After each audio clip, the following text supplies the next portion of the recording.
इन 8 दुकान पर मैनेज किए, लेकिन जिला प्रशासन के द्वारा सीमित जगह दिया गया। उस सीमित जगहों में 8 दुकान लगना संभव नहीं है, पहला पॉइंट। दूसरा पॉइंट कि जो भी श्रद्धालु जलाभिषेक बाबा सिद्धनाथ पर करने आते हैं, करने के उपरांत दुकान में सामान लेने के लिए जाते हैं, तो वहाँ एक भी दुकानदार के पास श्रद्धालुओं को ठहरने नहीं दिया जाता है, वहाँ से हटा दिया जाता है। मैं जिला प्रशासन से मांग करता हूँ कि इस तरह से रवैया रहा तो हम राजस्व कहाँ से जमा करेंगे? दुकानदार के पास यदि बिक्री नहीं होगा तो मेरे पास कहाँ से दे पाएंगे?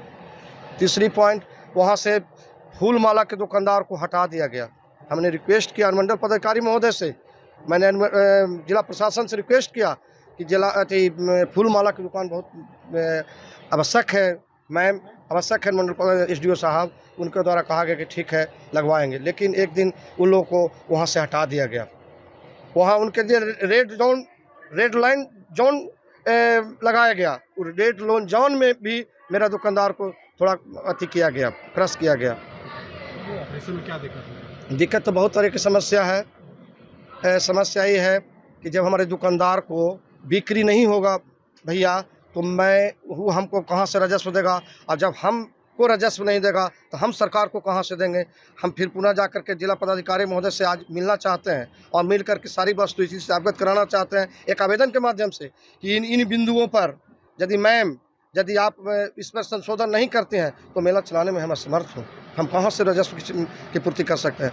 झूला लगता था बहुत पूर्वजों से, करीब हम लोग 30-35 वर्षों से मेला का संचालन कम बेसी करते आ रहे हैं। उसमें झूला लगता था, झूला लगने से रौनक बढ़ता था मेला को। सब मेला का रौनक एकदम उदासीन है। पर साल की अपेक्षा बिल्कुल भीड़ 50% है। बात रहेगी दुकानदारी का, तो जितना भीड़ लगता है उसी हिसाब से हम लोग को सेल होता है।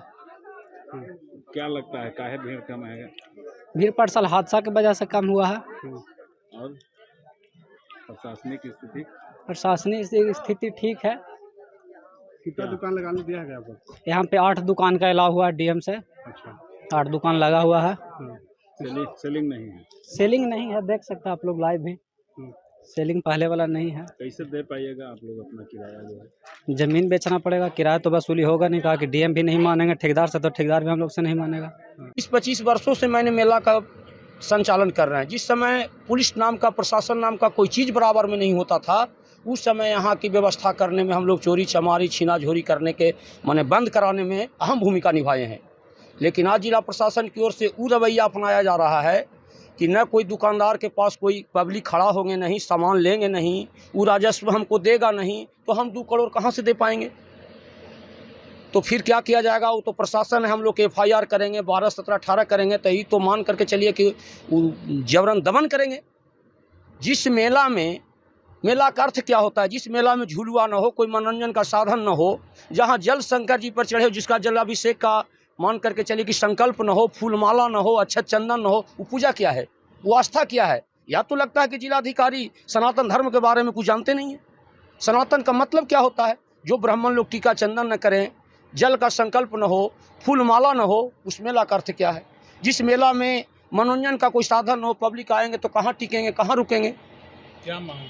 यहाँ तक है कि कोई जल का प्रबंध, जहाँ तक हम लोग को जल PhD लगाया था हथियापुर में, वो जल का कनेक्शन काट देते हैं। इतना माम है जनता।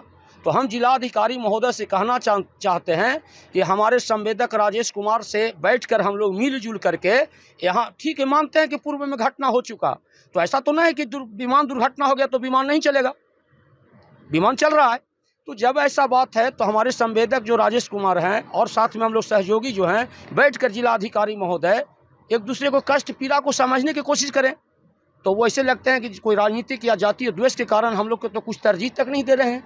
वाला का दुकान ऊपर में नहीं लगने दे रहा है, और हम लोग को खेती बाड़ी नहीं है, हम लोग यहीं से कमाते हैं। और ऐसा तो नहीं है सर कि एक बार हादसा हो जाने के बाद बार हादसा ही होता है।